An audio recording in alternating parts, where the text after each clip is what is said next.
O podcast que você ouve agora é uma produção da Central 3. Estou cansado e você também. Vou sair sem abrir a porta e não voltar nunca mais. Desculpe a paz que eu lhe roubei e o futuro esperado que eu não dei. É impossível levar um barco sem temporais e suportar a vida como um momento além do cais, que passa ao largo do nosso corpo. Não quero ficar dando adeus às coisas passando. Eu quero é passar com elas. Eu quero.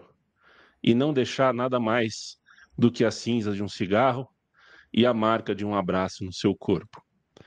Não, não sou eu quem vai ficar no porto chorando, lamentando o eterno movimento, o movimento dos barcos, o movimento.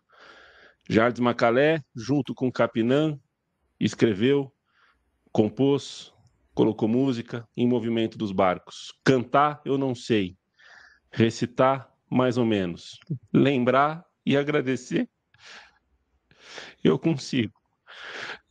O Jardim Macalé morreu agora há pouco e a gente começa o podcast Meio Campo com Felipe Lobo, Leandro Stein, Bruno Bonsante, sem o Matias Pinto hoje. Felipe Lobo, boa noite para você. Quem quer se tornar membro faz o quê nessa pocilga chamada Meio Campo? Salve a mim, um belíssimo início de programa para a gente já começar da melhor forma possível. E se você é um ouvinte do Meio Campo aí, no seu tocador preferido, aqui no YouTube ou onde quer que seja, você pode nos apoiar. Lá no YouTube a gente tem um programa de membros, que você pode ser membro aí, tem 3 níveis, e no último nível, nível centenário, você ainda ganha acesso às nossas newsletters pagas, né? A gente tem um programa de newsletter paga também. Você também pode apoiar só fazendo assinatura na newsletter. A gente tem newsletters às terças e às sextas. A edição de sexta é aberta para todo mundo e a edição de terça é fechada aos assinantes.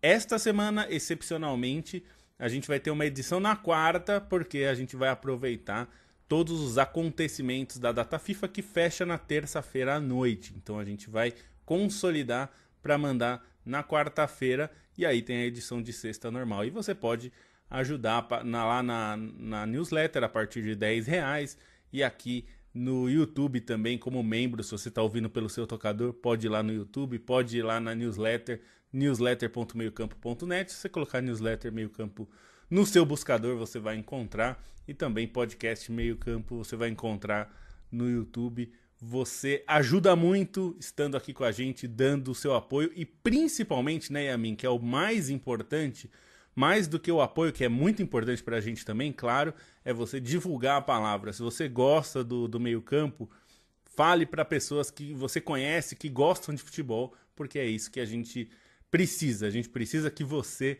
nos transmita por aí que esse é o melhor, é a melhor propaganda e o melhor apoio que você pode fazer é divulgar o nosso programa.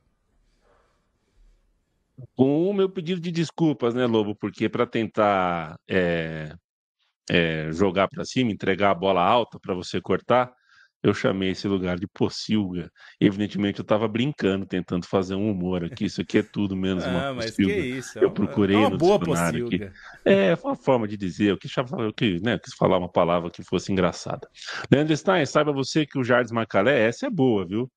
O Jardim Macalé não é ligado muito com futebol, mas ele se chama Macalé, o apelido dele é Macalé, porque viram ele jogando futebol e batizaram ele de Macaré, que era o nome de um jogador ruim do Botafogo. Porque ele é um cara ruim, ninguém gostava do cara, o Jardim Macalé jogava mal, e colocaram. Então, o apelido dele é por causa de um jogador ruim, porque ele jogou mal futebol um dia e ficou Macalé, ele nunca ligou para futebol. Morreu hoje com 82 anos. Tudo bem contigo? Tudo bom? Bela trivia, desconhecia essa informação. Já tinha pensado em alguma coisa a ver com Tião Macalé, né, que também era uma lenda do futebol de praia do Rio de Janeiro, né? Se não me engano, era mais treinador do que necessariamente jogador, mas me veio essa memória. Se não me engano, o Macalé do Botafogo, ele era um cara que participava das excursões do Botafogo no segundo quadro, né? Que às vezes pegava e fazia alguns malabarismos durante os intervalos, né? Então não sei se tem a ver também alguma coisa nesse sentido. Hoje a gente vai falar de eliminatórias. Se você acha que a gente vai discutir se foi pênalti ou não, ou se o goleiro fez ser ou não, ou se o árbitro deu muita falta ou não, ou se as diretorias estão certas ou erradas em questionar a arbitragem, as outras diretorias e todas as outras coisas do futebol brasileiro, incluindo calendário, gramados, cartões, STJD, não vai ser dessa vez. Em breve, algum dia, quem sabe. Hoje a gente vai falar, a gente está no meio de uma data FIFA, embora o Campeonato Brasileiro coloque jogos muito importantes para se disputar no meio, inclusive uma espetacular penúltima rodada de Série B, e é uma rodada de Série B muito boa de se olhar na tabela, mas não que eu ache que a torcida do Curitiba tem ou não tem que vai, eu não estou entrando nesse juízo de valor sobre a torcida específica do Coxa, que ao subir de divisão vaiou depois do 30º 0-0 em 37 rodadas. Mas, gente, tá muito difícil ver jogo da Série B. Da Série A já não é lá essas coisas. Eu acho que o campeonato desse ano é um campeonato de nível ruim. Mas a Série B, cara, porque os jogadores não param de rolar no chão. Se eles não estão rolando no chão, eles estão falando na orelha do juiz. O jogo não anda, porque o juiz dá 35 faltas. E quando a bola rola, você vê problemas técnicos graves nas equipes. Está difícil de assistir. A tabela está muito legal. Ver os jogos está difícil. Tudo bem, Bonsa? Tudo bem. Fazendo freelas, né? Eu assisti ao Volta Redonda e Chapecoense no sábado, que eu tava fazendo esse jogo, e terminou o primeiro tempo e eu pensei, acho que esse é o pior jogo que eu vi em muito, muito tempo. E aí, no domingo, eu assisti Goiás e Novo Horizontino, aí eu lembrei daquele meme, né? O pior jogo que eu vi até agora, porque aí veio o primeiro tempo do jogo do Goiás e Novo Horizontino também. Que basicamente nada aconteceu no primeiro tempo. Depois os dois jogos pegaram, melhoraram no segundo tempo. Reta decisiva da Série B, ninguém quer errar, né? São times estão. O Volta Redonda não, né? Mas Chapecoense, Goiás, Novo Horizontino, todos esses brigando pelo acesso. Então eles começaram o jogo, os 45 primeiros minutos, assim, bem cautelosos, né? Ninguém querendo errar, nada acontecia. Depois os jogos melhoraram bastante, né? Mas em termos de imprevisibilidade, a Série B sempre entrega, né? Então tem muita coisa ainda em jogo para a última rodada. Gabriel Lopes pergunta para a gente aqui o que o craque Neto, lá na Itália, falou hoje no seu programa, na hora do almoço, o programa Il Proprietari della Pallone, que é o dono da bola de lá, né? O futebol italiano precisa realmente ser... A gente precisa conversar sobre. E não é porque falta vaga, né, Gattuso? Não é porque falta vaga. O futebol europeu poderia participar de repescagem com a Conmebol. Não participa porque a UEFA não quer. A Conmebol adoraria disputar vaga para a Copa contra times europeus. A Europa não quer sair do continente, não faz repescagem nem com a Ásia, nem com a África, nem com lugar nenhum. Pega grupo com Gibraltar, com San Marino, e o problema é que a Bolívia está na repescagem e a Itália não. Ora essa. Um abraço para o JS Lima, para o Raí, que eu vou fazer igual o craque Daniel lá, né? Raí Lericardi, que agora não aparece o nome, né? Aqui, pelo menos para mim, na minha colinha aqui, aparece arroba, aí fica complicado, cara. Eu começo a falar umas coisas que não tem nada a ver aqui. O Daniel Cohen, por exemplo, a Cecília, o Daniel Cohen, eu já tô ligado que é Daniel, né? Mas aqui tá escrito Dano Cohen. Projeto. Obrigado a todo mundo que está aqui ao vivo. Felipe Lobo, vamos lá. O nosso amigo já perguntou, já falou da Itália. A Itália tomou um cacete da Noruega, e aí eu te faço a pergunta curta, grossa e seca. É a grande história das eliminatórias? Não a Itália, a Noruega? Eu acho que é sim, viu, Yamin? Eu acho que é uma grande história porque a gente tem acompanhado a Noruega já há muitos anos e os noruegueses têm passado por uma certa frustração, né? Porque esses jogadores não surgiram agora. A gente já acompanha o Haaland já tem alguns anos, o próprio Odegaard. O Odegaard a gente acompanha desde muito novo, né? Ele foi desses fenômenos adolescentes, né? E passou, enfim, o Real Madrid foi buscar lá com 15 anos. E a gente viu muitos desses percalços dele na carreira. Então, eles são nomes, o Haaland também desde muito novo, mas a seleção tem bons nomes também, né? E a gente viu a frustração de eles não conseguirem ir para Euro ou para a Copa, e agora consegue uma classificação impecável para a Copa, né? Uma campanha perfeita, com só vitórias e pegando. Nas eliminatórias da Europa, né, já tem sido assim há algum tempo. Eventualmente tem a disputa por vaga fica entre duas seleções mesmo, porque como tem um certo desnível, né, as eliminatórias europeias não têm fases preliminares, né, como a gente vê, por exemplo, na Ásia, na CONCACAF, que tem muitas seleções, né, essas confederações fazem fases preliminares para ir diminuindo o número de seleções e ter menos seleções disputando nas fases principais. A Europa opta por não fazer isso. Eu tenho dúvida se essa é a melhor abordagem. Eu digo, nem estou falando em relação à Itália, estou falando em termos de produto. Assim, eu acho o produto eliminatórias europeias da Copa muito fraco. Assim, eu acho que todas elas têm problemas. A Sul-Americana agora ficou bem menos interessante também, mas acho que é algo que a Europa vai precisar pensar. Dito isso, era muito claro que a disputa da Itália era contra a Noruega. A Itália começa depois, né? E a Noruega, desde o começo, conseguiu se impor. E quando se impõe diante da Itália, no primeiro jogo da Itália, né? A Noruega já tinha jogado. Isso já criou ali a história das eliminatórias para a Itália, que precisaria ganhar todos os jogos, de preferência por um bom número de gols, e chegar viva a última rodada, que seria de novo contra a Noruega. O que aconteceu é que chegou já morta, né? A gente já sabia que não tinha chance pelo saldo de gols. Claro. Tudo isso que você falou só aconteceu porque aos 44 do segundo tempo a Itália fez 1-0 na Moldávia, porque até então nem da Moldávia estava ganhando. É verdade. Não, e virou um jogo contra... virou não, mas desempatou um jogo contra Israel também, depois da hora da morte, né? Então, assim, teve percalços, mas eu digo porque ficou bastante claro, e isso acontece em alguns grupos, aconteceu com a Alemanha também, de certa forma. A Alemanha ficou ali ponto a ponto com a Eslováquia até o final, aí no final passou por cima da Eslováquia e vai para a Copa.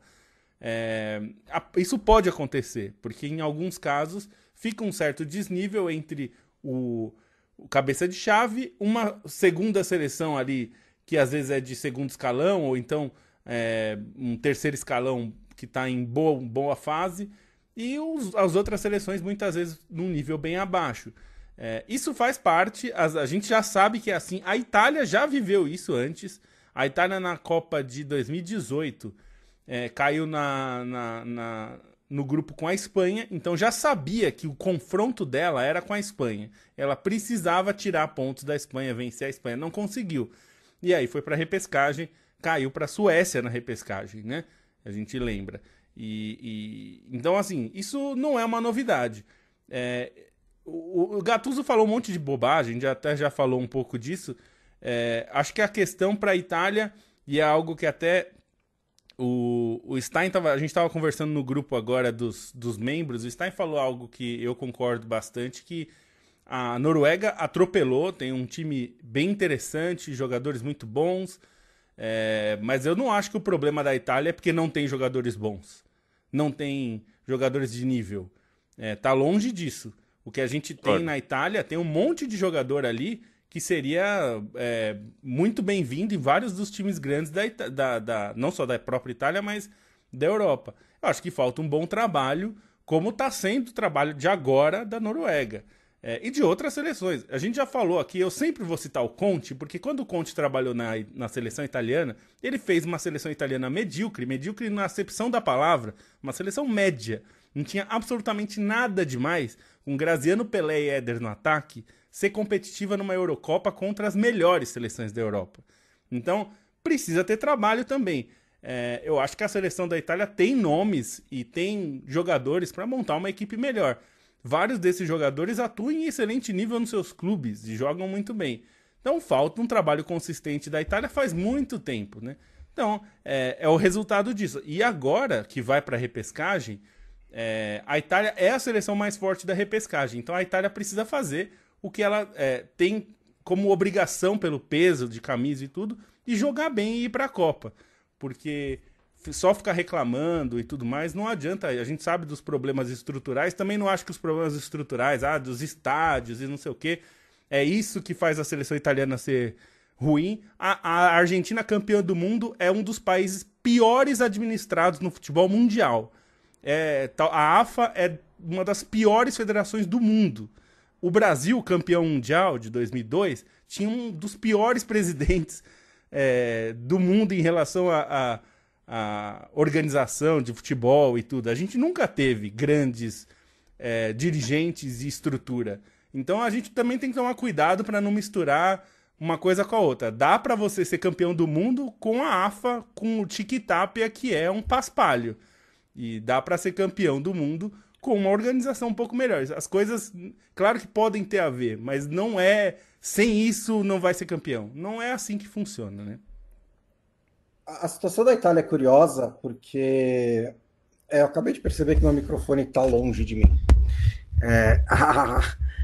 A situação da Itália é curiosa porque não dá para apontar assim, um único motivo, né, para essas decepções em sequência, digamos assim. Porque, primeiro, pode ser a quinta seguida em Copa do Mundo, né? Porque ficou atrás da Nova Zelândia num grupo, foi eliminado no outro e não foi para 2 Copas. Pode ser que não vá para a terceira. E acho que é isso. Assim, acho que não tem um problema que vem na Itália desde 2006 até agora, né? São 20 anos de intervalo em que a Itália não está sendo uma seleção à altura da sua história. Embora tenha conseguido em uma Eurocopa, né? Ou até fez algumas outras campanhas interessantes também, mas na Euro, mesmo quando não foi campeão, essa com o Conte em 2012 também, acho que foi uma boa campanha da Itália, e você tem esses bolsões na Euro. E algumas coisas são, você pode até dizer circunstanciais, né? Porque assim, 18, como disse o Lobo, caiu no grupo da Espanha, uma ficaria fora. 22, o calendário estava todo bagunçado também por causa da pandemia, e a Itália voltou na ressaca do título, tropeçou e aí se complicou, teve que correr atrás.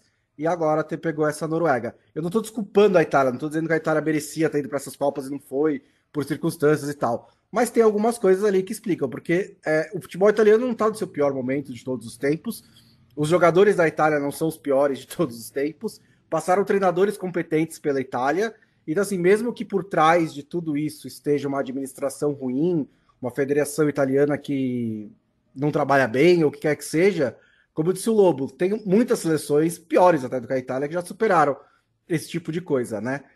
Nesse caso, assim, os méritos são 200% da Noruega. Não tem nada que a Itália... Assim, o que a Itália fez de errado, né? Tirando esse último jogo, mas já estava fora antes desse último jogo.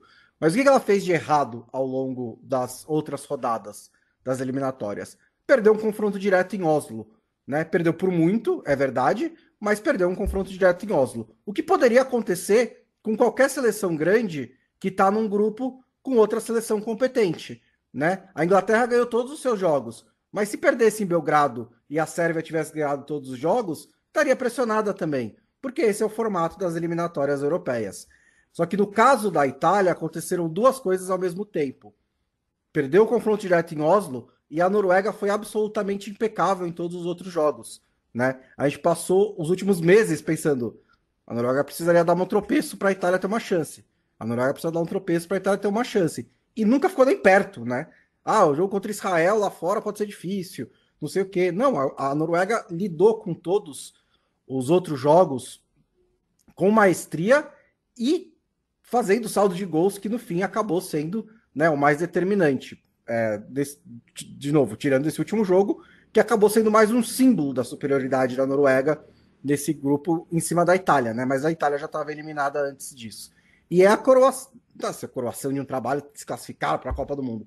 Mas é o resultado de um trabalho de alguns anos, né? O treinador da Noruega está na Noruega, o Solbakken, desde 2020. Ele não classificou a Noruega para a Copa de 2022, nem para a Euro. Ele teve decepções ao longo dessa caminhada, apesar de ter o Haaland e o Odegaard e outros jogadores. Mas o time da Noruega foi se estruturando, foi melhorando coletivamente, outros jogadores mais coadjuvantes foram aparecendo, um Sorloth, um Antônio Nusa, um Ajer, o Berge, são todos bons jogadores, jogadores que jogam em clubes ou importantes ou competentes, né? Bons times, e tudo isso deu a plataforma para principalmente o Haaland brilhar nessa campanha. Quando você tem um jogador dessa categoria, desse nível, né, numa seleção que não é das maiores do mundo, é sempre uma dúvida. Putz, será que ele vai se encaixar na Noruega? Será que vai ser aquele rolê de não joga tão bem na seleção quanto joga no clube?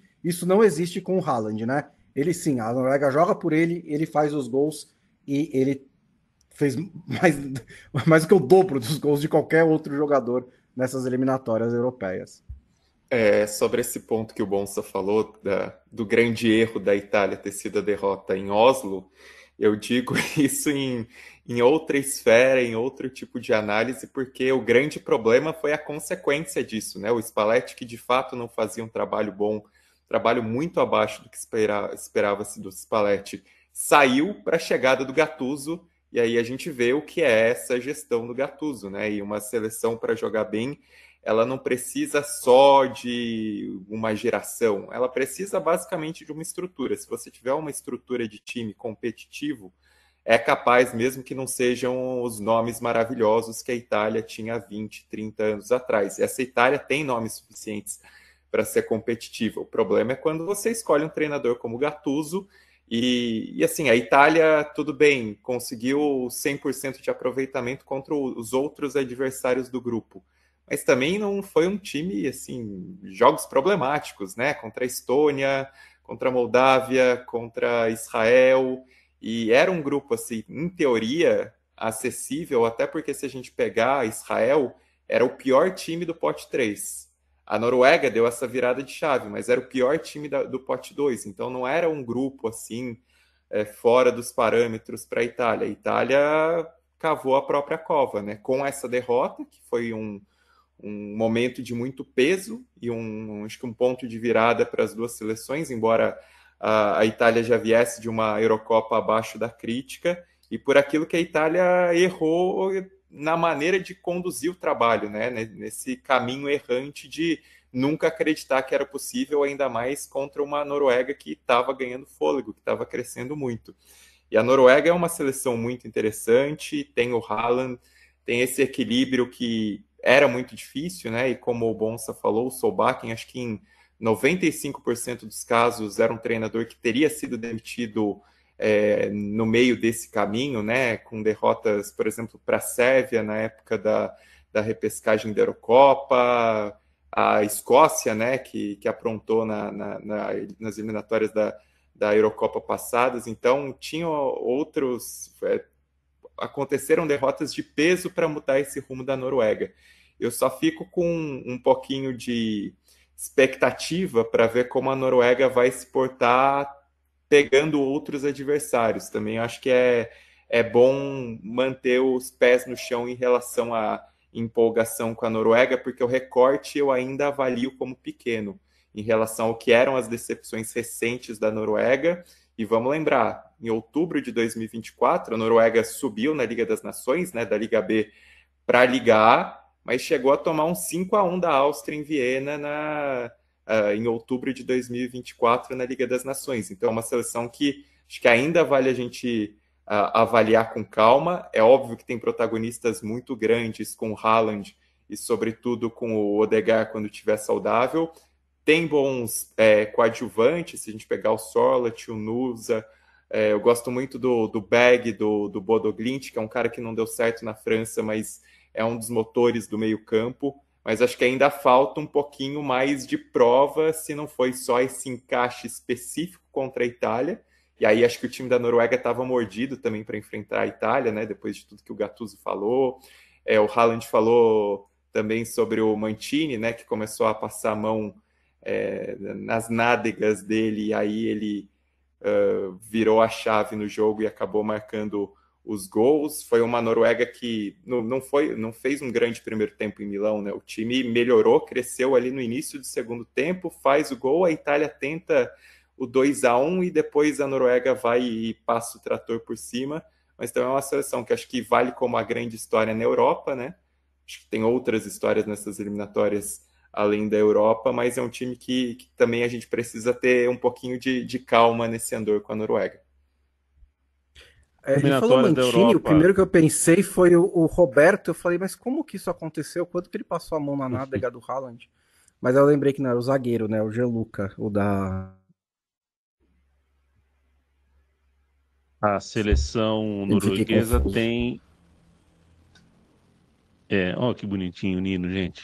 Para quem não tá ao vivo, o gatinho do Bonsa simplesmente deitou no braço do nosso comentarista Bonsa. A seleção norueguesa, né, senhores, tem 3 filhos de jogadores que estavam na Copa de 94. Um deles, inclusive, o Haaland.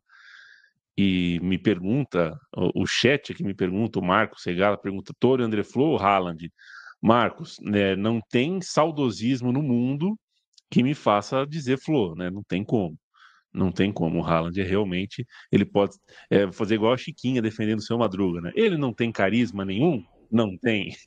Ele parece um Borg? Parece. Mas é um puta de um jogador, né? É uma. Eu Ele é joguei muito com o Thor e André Flo no videogame, veio a minha. Era muito bom, mas o Haaland é um fenômeno, né? É outra Não, é um coisa. fenômeno. Nós estamos falando As, de um cara que é nível é. mundial, né? As eliminatórias da Europa me causam irritação. Eu acho que devia começar mais cedo. Eu acho que devia ter uma fase prévia. Não acho que Liechtenstein e San Marino tem que estar nos grupos.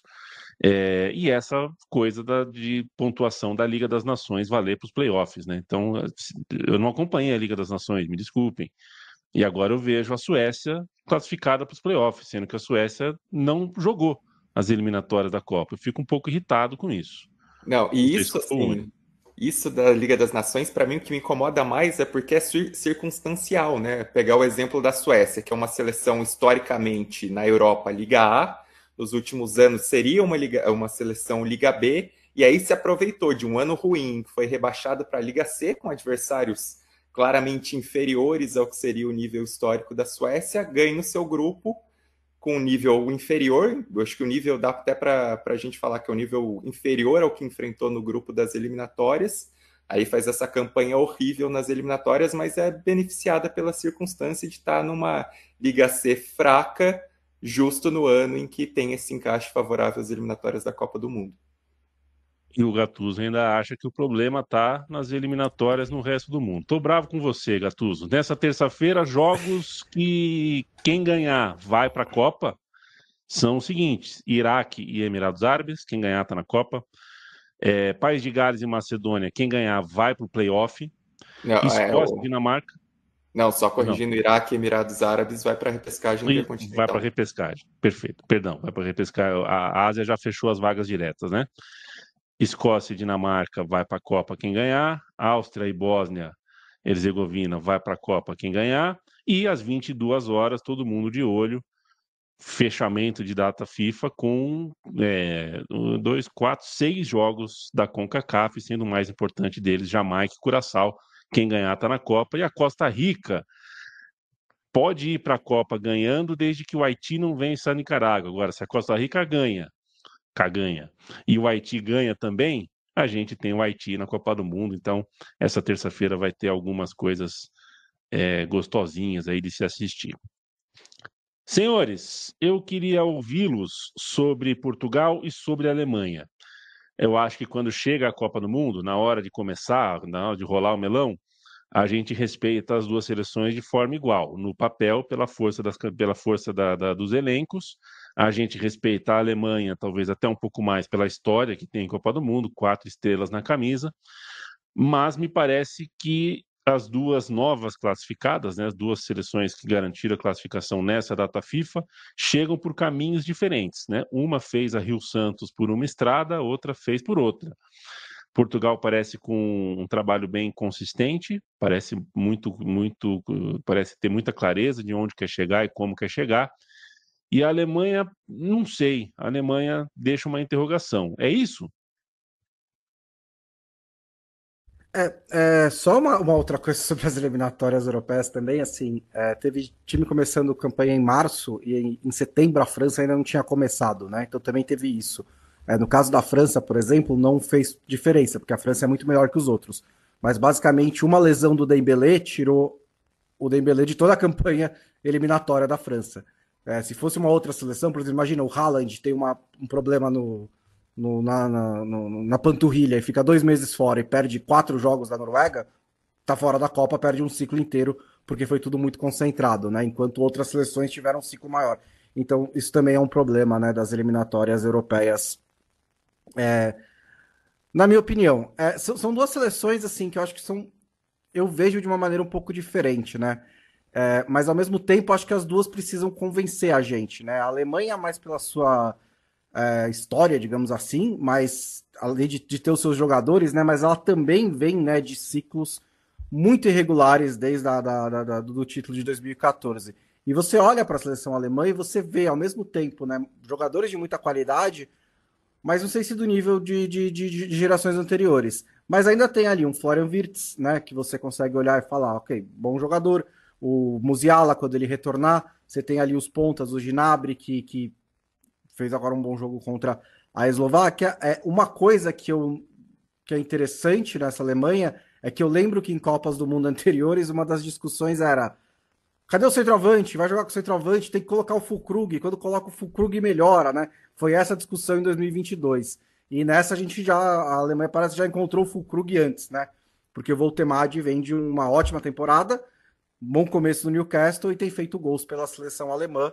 E acho que vai partir meio em torno disso. Acho que um dos desafios do Nagelsmann na Copa de 2026 vai ser encaixar Wirtz e Musiala, né? 2 camisas 10. Ele chegou a jogar com 2 ou até mais, agora não lembro mais exatamente qual era o outro, mas tinha um time que tinha vários camisas 10 jogando ao mesmo tempo e tentando revezar ali e tal. Então é uma missão tática para o Nagelsmann resolver. O Nagelsmann é um dos melhores treinadores do comando de uma seleção hoje em dia. Então acho que a Alemanha está em boas mãos, mas assim, ainda é uma Alemanha que até pelas decepções passadas não passa tanta confiança quanto em outros tempos. Até, inclusive, teve momentos dessas eliminatórias que a gente pensou, será que a Alemanha vai fazer isso mesmo?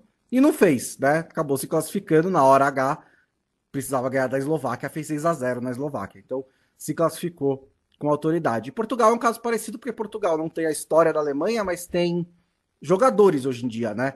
Assim, você não pode negar que Portugal tem um dos melhores elencos da Europa e do mundo. Quando o Cristiano Ronaldo surgiu, não era esse o caso. Durante a maior parte da carreira do Cristiano Ronaldo, não era esse o caso. Mas agora é.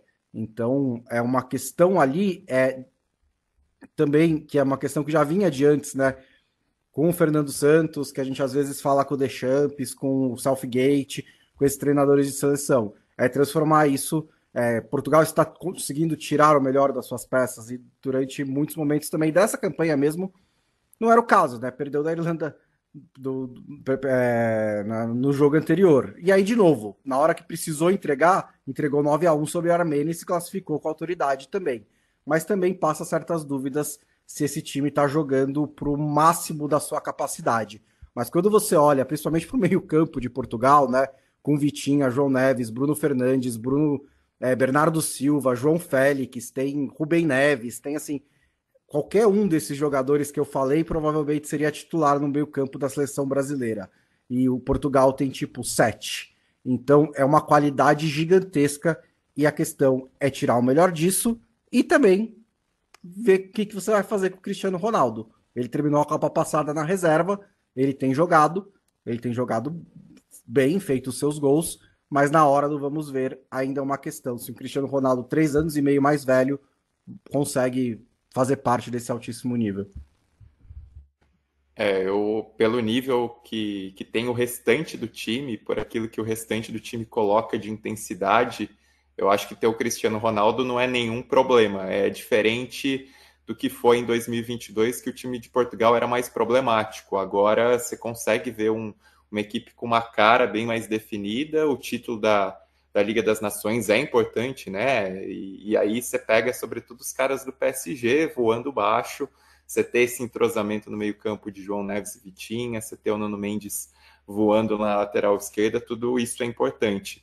Já a Alemanha, eu fico com dúvidas porque essa campanha nas eliminatórias foi muito ruim. Assim, os jogos fora de casa, a Alemanha jogou muito mal.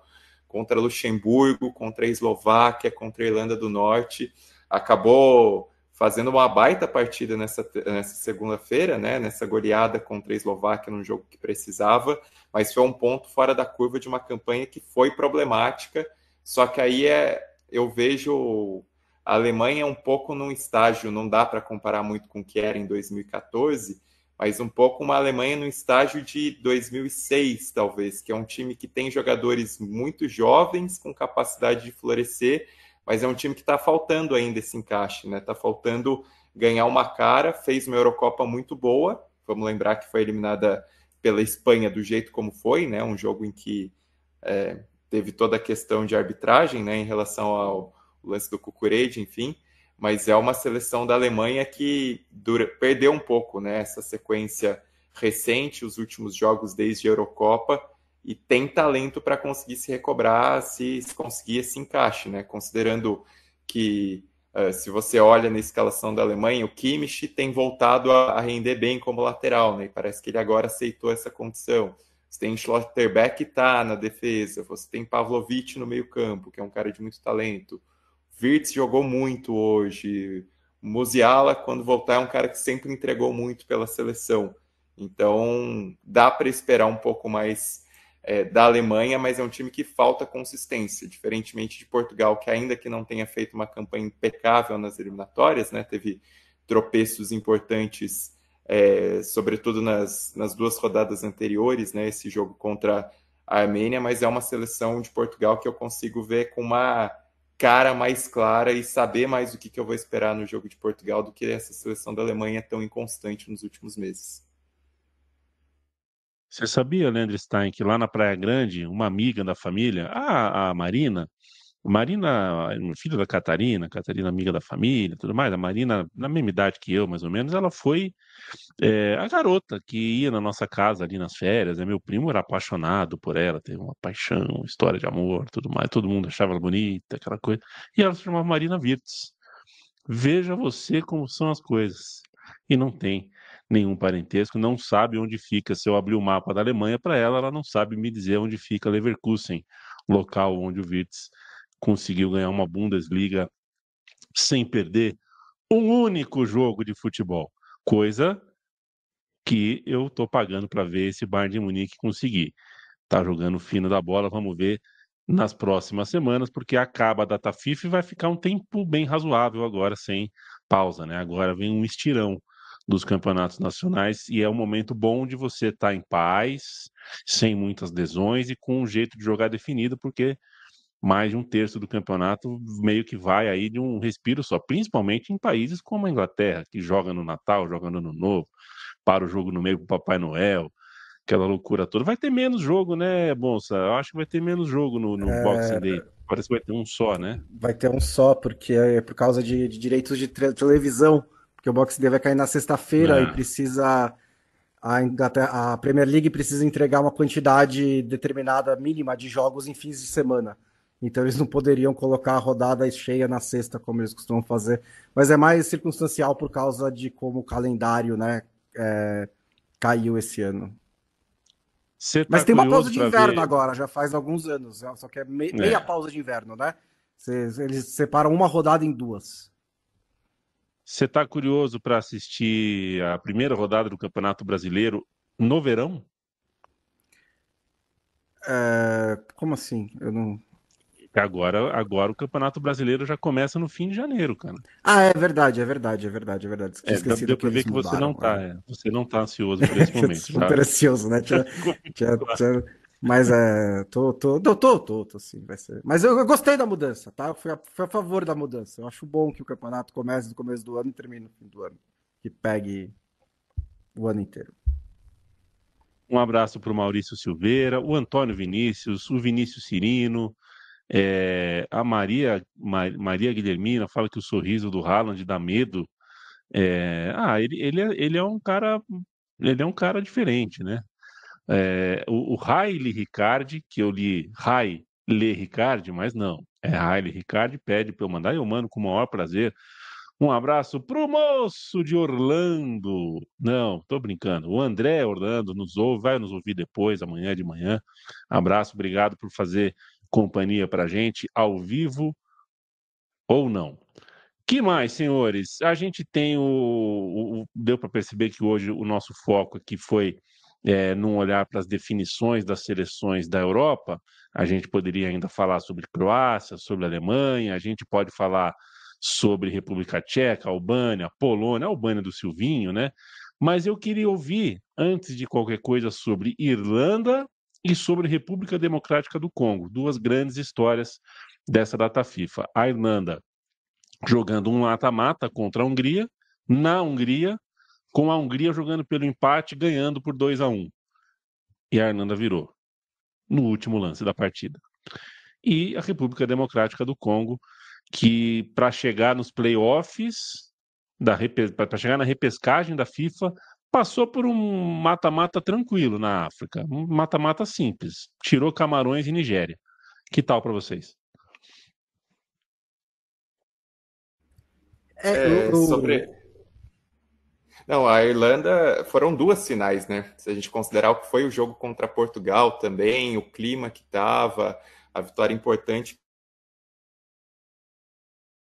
No retrospecto recente, não era tão cotada assim, comparando até com a Hungria, com o que é a estabilidade do trabalho do Marco Rossi, campanhas boas em Eurocopa, em Liga das Nações.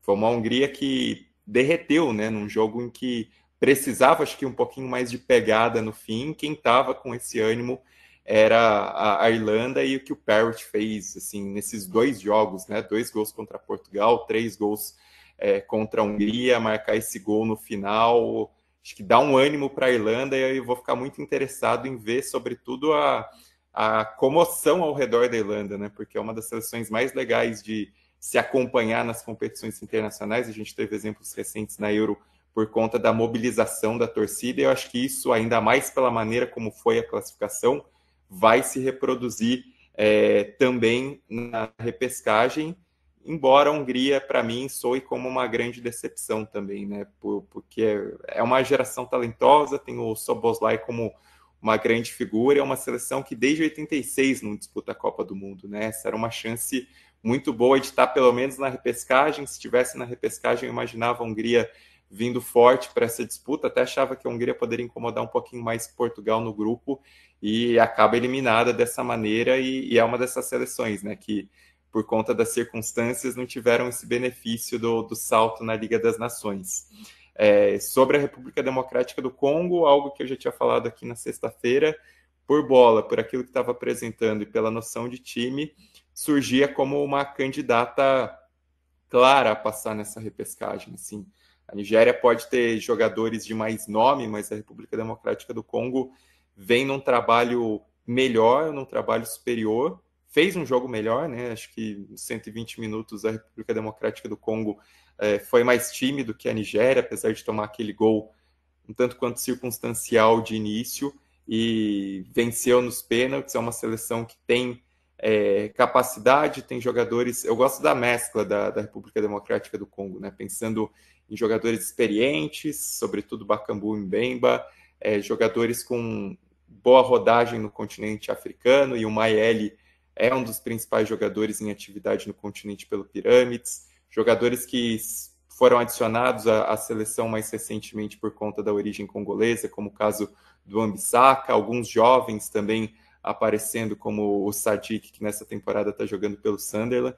Então tem um caldeirão interessante, tem ganhado cara de time, né? E vamos lembrar que a República Democrática do Congo ficou na segunda colocação de um grupo que tinha Senegal, então era uma chave muito difícil para a classificação direta na Copa do Mundo, e mesmo assim fez uma pontuação alta, mesmo assim quase tirou Senegal, né? Era um jogo que a República Democrática do Congo estava vencendo por 2-0 em casa e toma virada de Senegal, e é uma seleção que, olhando para as possíveis adversárias na repescagem, já cravaria na repescagem intercontinental, já cravaria como uma fortíssima candidata a voltar à Copa do Mundo depois depois da última participação ser como Zaire ainda na Copa do Mundo de 74.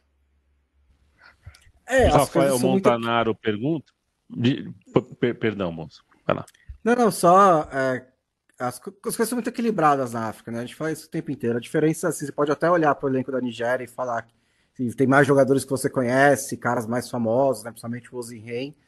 Mas a diferença não é tão grande assim, e acho até que, no geral, né, o elenco do Congo é um pouquinho mais equilibrado, falta mais alguns jogadores na defesa para Nigéria, então não é assim um fracasso, um vexame, nem nada disso, né? São seleções bem mais próximas ali na África, mesmo que uma tenha mais nome do que a outra. E o Parrott, assim, a semana que ele teve é para ser lembrado para sempre, né? Na Irlanda, né? Ninguém nunca vai esquecer da semana em que o Parrott fez 5 gols. E que é um jogador que ele é formado pelo Tottenham. Oi, desculpa? Papagaio. Então, eu ia chegar lá, que assim, é um jogador formado pelo Tottenham, e eu já passou pela minha frente várias vezes, toda vez eu fazia papagaio, né, porque eu achava o nome engraçado. E ele nunca teve muita chance no Tottenham, passou por 1 zilhão de empréstimos, e agora ele tá se encontrando na Holanda, né, ele tem feito vários gols, fez pelo Excelsior emprestado, agora tá no AZ Alkmaar, e ainda tem só 23 anos, né, então, e ele pode acabar a carreira dele amanhã, né, ele vai ter esses 2 jogos pela seleção irlandesa em que ele comeu a bola. O Felipe Lobo, viu, Bonsa, pediu para você, no seu canal de Futebol Manager, fazer um amistoso Excelsior versus Tupi, que seria o amistoso da televisão brasileira. Tem o vencedor enfrentaria o Globo, naturalmente, e aí a gente vê depois quem que enfrenta, se tem um Record, né? Deve ter algum time Deve chamado ter em Record. algum lugar, É, deve ter em algum para lugar. Eu quem não inclusive, sabe, a TV fazendo. Excelsior Quando eu foi a tava primeira. começando um novo save essa semana, eu recusei emprego do Ministério do Interior de Camboja. Eu achei que não ia ser um bom, Sim, um bom encaixe ali. sim. E é que eu tenho tentado passar o fim de semana olhando o menos possível o celular, né? Mas eu fiz mentalmente essa pergunta para o Leandro Stein durante uma das partidas. Eu falei, vou escrever para o Stein, mas eu falei, não vou mexer no celular. Que eu queria entender se o Pirâmides, qual é, né, desse time, que não é um time de 100 anos de história, tudo mais, eu sei, mas eu queria tentar entender se dá para comparar, se é um São Caetano, se é um Red Bull, o que é. Talvez no fim, posso mandar essa no tchau para você, Leandro? Aí você me esclarece o que dá para comparar com esse pai do Pirâmides que vai jogar. É o atual campeão africano, vai jogar o Mundial de Clubes em breve contra Flamengo ou Palmeiras, possivelmente vai enfrentar um deles. Mas a gente já tem 48 minutos de conversa, já passou por um punhado de seleção, daria para falar de um monte de outras, mas eu quero ouvir um pouquinho sobre a nossa, a Canário. Mais uma vez o Brasil faz um ótimo primeiro tempo, cai um pouquinho a produção no segundo, o Ancelotti não parece com pressa de fazer substituição, tá a fim de ver as coisas como funcionam, testou um lateral direito mais defensivo e 2 jogadores só no meio de campo, mas sem a bola o Matheus Cunha vira um terceiro homem de meio, com a bola o Alexandro vira um jogador de linha de meio campo como ala, e o time vai se ajeitando com muita movimentação, marcação forte sem a bola. Eu gostei, quero saber se os senhores também gostaram. O Brasil venceu Senegal e agora enfrenta a Tunísia nessa terça-feira.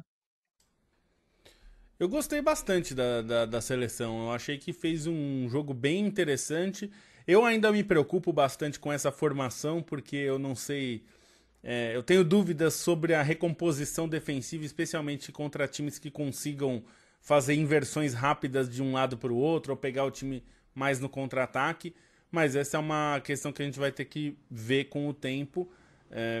É possível que você consiga equilibrar de alguma forma, né? Precisa saber como que vai funcionar sem a bola esse time, que a gente sabe que vai ter uma pressão sem bola, mas e se o time adversário superar essa pressão, né? Eu tenho certa dúvida em relação a isso, mas eu acho que está muito claro que o time tem um núcleo de meio campo muito forte com o Bruno Guimarães e o Casemiro. O Casemiro faz uma função que o que me preocupa é ele não ter o substituto. Eu não sei se ele vai testar o Fabinho. Eu acho que o Militão na direita, sinceramente, é uma das melhores opções que o Brasil tem. Não porque eu não acho que o Wesley ou o PH do Vasco, que foi muito bem, ou o Wanderson, não possam estar na Copa. Eu acho que todos eles têm condições e todos eles aproveitaram, de certa maneira, as chances que tiveram, né? Mas me pareceu que o Militão, como o lateral, ele dá uma sustentação boa, que é algo que em futebol de seleções, às vezes, eu sinto falta. A gente já falava disso em 2022, né? Muitas vezes se pensava no Militão como um lateral direito, e ele chegou a jogar um dos jogos da Copa de lateral, então me parece que é uma alternativa interessante. Eu acho que é bem provável que o Douglas Santos seja o lateral esquerdo, embora o Alexandro esteja bem, como esse jogo mostrou. O Estevão é uma grande notícia, talvez ele chegue à Copa como principal jogador do Brasil, e isso, por mais que ele tenha talento e a gente já soubesse disso, que ele brigaria por vaga no time e por vaga no time titular, talvez agora a gente já esteja numa discussão de não só se ele vai ser titular, como se ele não vai chegar como o principal jogador, porque o Vinícius é muito bom, o Rodrigo é muito bom, o Paquetá, que está no banco, é muito bom, mas o que o Estevão tá jogando é um negócio fora de série, assim. Ele é um jogador de um nível de decisão, de capacidade de mexer no jogo muito impressionante. Eu acho que o Rafinha vai acabar entrando nesse time em algum momento, provavelmente no lugar do Matheus Cunha, que é um outro que acho que aproveitou bem as oportunidades. Me parece também que se desenha um time sem centroavante, um 9, pelo menos um 9 típico, né? E eu imagino que ele vai querer ter opções no banco que façam essa função, mas não me parece um problema jogar sem 9, desde que você consiga preencher aquele espaço, e no Real Madrid a gente já viu isso acontecer, e o próprio Vinícius já preencheu. Não acho que esse é um problema. Então, eu acho que os sinais são muito bons. Me parece que o time está bem avançado em relação ao que ele pretende jogar, né? Me parece que esse time que jogou contra a Senegal é um time muito próximo do que a gente vai ver na abertura da Copa, provavelmente com 1 ou 2, 3 mudanças, mas não muito mais do que isso, e muito provavelmente mais em nomes do que em estrutura, né? Então, eu acho que os sinais são muito bons. Considerando que a gente estava nas eliminatórias sem um time, cheio de jogador bagunçado, me parece que a gente está chegando ao ponto de ter um time, o que é uma evolução. E acho que foi até que... Acho que não está pronto, né? Lógico. Mas acho que foi bem rápido, né? Eu até falava nas datas FIFA anteriores que ele estava meio que tentando fazer 2 coisas ao mesmo tempo, né? Observar jogadores e montar uma estrutura, e é difícil fazer as 2 coisas. O Ancelotti, ele é bem rodado, e acho que ele meio que está conseguindo, né? Acho que algumas coisas a gente vai ter que aceitar para esse time funcionar, e eu acho que essa é a melhor maneira do Brasil jogar. Eu já achava isso antes do Ancelotti começar a tentar, porque o que a gente tem sobrando é ponta e atacante, e o que a gente não tem é meia. Então a gente tem que jogar com pontas e atacantes, e aí envolve jogar de uma maneira mais direta, né? Então perfeitamente possível que o Brasil faça jogos contra as seleções como a de Senegal, em que não vai ter mais posse de bola, como não teve nesse jogo contra a Senegal. E tudo bem, não tem problema. Outra coisa, não vai ter centroavante. Beleza, vamos ter que pacificar isso. E não vai ter Cafu e Roberto Carlos na lateral, né? O Militão, ele é ótimo nesse sentido de dar um jogador a mais nessa recomposição defensiva que o Lobo citou. Porque, sim, é realmente um problema. E é por isso que você tem que ter certeza que os 4 jogadores de frente vão fazer a recomposição ofensiva. Pelo menos 3,5 deles precisam fazer isso, né? Tá, o Vinícius Júnior pode voltar um pouquinho mais devagar, mas não dá para ser mais do que um. Então, você tem essa compensação com o Militão pela direita, você tem essa compensação com o Casemiro, que é um monstro de cobertura, que também dá essa sustentação no meio-campo, e aí dá para jogar assim. Se eventualmente você pegar um time que não tá conseguindo, que tá conseguindo superar a pressão do Brasil com muita facilidade, aí você entra com um terceiro meio-campista, por exemplo. Ele também testou várias vezes o Paquetá nessa formação, né? Que aí talvez dá um pouquinho mais de segurança no meio-campo. Contra, por exemplo, a Espanha, que é tipo especialista em sair de pressão. O Brasil vai conseguir superar a saída de bola da Espanha na pressão? Não sei. Talvez nesse tipo de jogo você entra com um jogador a mais no meio-campo para não ficar tão vulnerável aos contra-ataques. Mas acho que pro momento que ele pegou o time e o pouco tempo até agora andou muito bem, né? Essa atuação contra a Senegal foi a melhor, a mais sólida até agora, foi a que mais me agradou. Todo mundo sub-17 rolando, hein, Leandro Stein? Tá interessante a 17, diga lá. Não, eu ia falar que o fundamental é ter esses sistemas de compensação, né? Você ter esse equilíbrio, essas idas e vindas do time, porque era exatamente a grande crítica antes da chegada do Ancelotti, né? O Brasil era uma seleção composta por 2 blocos, basicamente. Um bloco de 4 jogadores da frente e um bloco de 6 jogadores atrás, que parecia não se conversar, parecia não ter esse tipo de conexão. E, para mim, o grande ganho é esse, né? Um time que sabe jogar como um bloco único agora. Tem aproximação, tem mais essa conversa dos jogadores, tem essa fluidez no meio-campo, né? E aí tem a própria maneira como o Casemiro e o Bruno Guimarães jogaram, se aproximando mais do ataque, o Bruno Guimarães pisando tanto na área. Isso é importante, né? Você encontrar um pouco esse sistema que funcione como um time só e não como um catado de 2 partes, um latifúndio na área.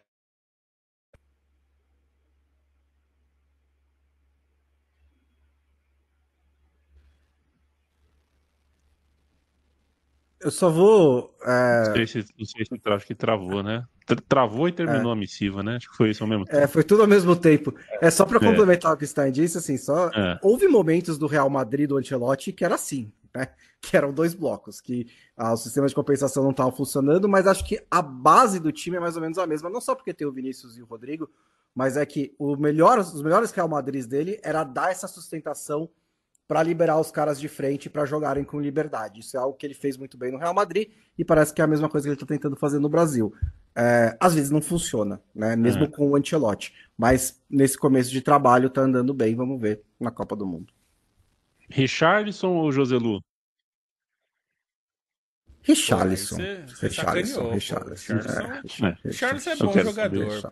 Não, mas eu quero saber quem é o 9 do. Quero saber quem é o 9 desse. Se houve já esse modelo com o Ancelotti, ele tinha um 9 ali no banco pro caso de necessitar. O Rafael Montanaro perguntou quem causa mais raiva, Itália ou Nigéria. Eu vou te falar, o Montanaro, um abraço para você, que as eliminatórias da Europa, primeiro pelo horário, que bate com a hora que eu estou trabalhando, e segundo porque o sistema meio que estava claro, já desde a terceira rodada, que a Itália ia passar em segundo, sabe? O eliminatório da Europa meio chato, eu não vi tanto a Itália. A Nigéria eu assisti, desde que virou drama, eu acho que eu assisti os 5 ou 6 últimos jogos da Nigéria.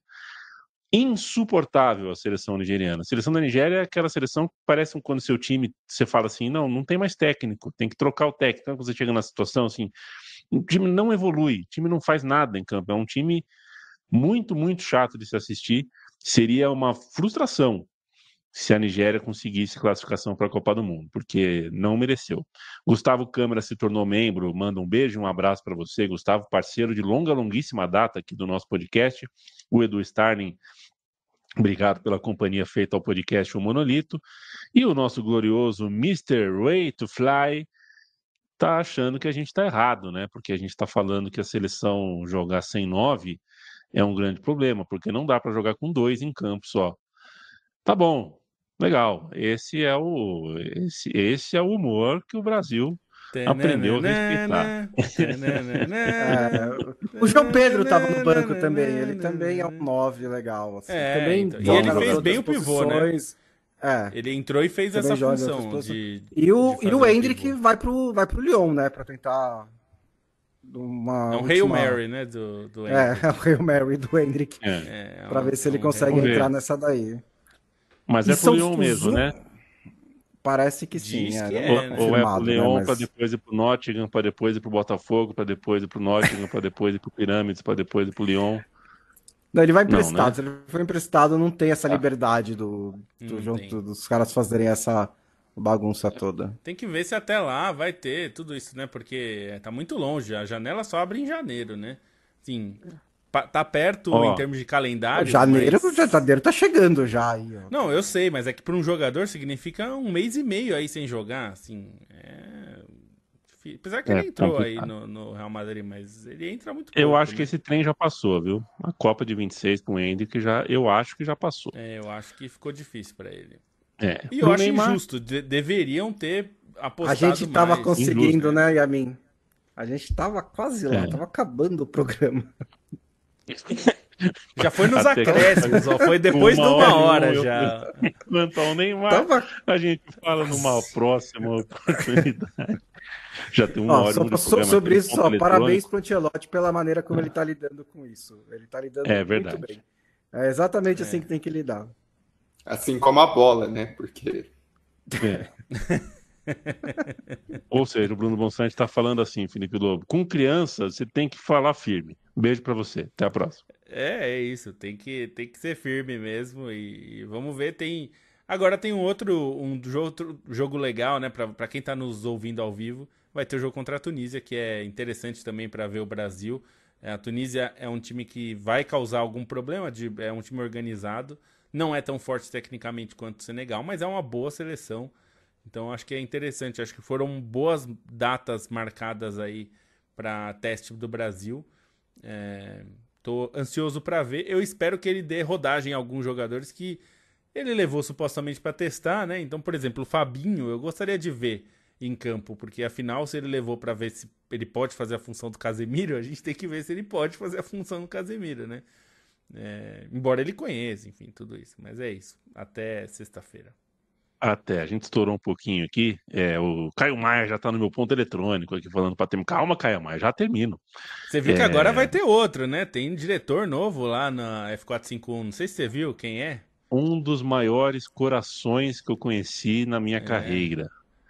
Faz parte agora do time da Central Grande 3. nome. O Caio às vezes Rodrigo acerta Borges. nas contratações, né? Rodrigo De Borges. vez em quando ele acerta. Você sabe que eu encontrei aqui meio embriagado numa festa no Cine Brasília, na pré-lançamento do filme O Agente Secreto, a filha da Regina Casé no filme Que Horas Ela Volta. Sabe Nossa, que o Que Horas Ela específico. Volta? Sei quem é. Ela fez a filha, só que eu não lembro o nome da atriz, né? E muito menos embriagado. Eu olhei para ela e falei, sorvete de Fabinho. E ela entendeu. Se quem não entendeu é porque não lembra da cena do filme em que ela come o sorvete de Fabinho e a Regina Casé fica putaça. Vamos ver se o Fabinho vai ter essa chance amanhã contra a Tunísia. Beijo para você, Leandro Stein. Eu pedi o Pirâmides, né? Então, te dei pouco tempo, mas fiz a pergunta. Tchau, tchau. Tchau, tchau.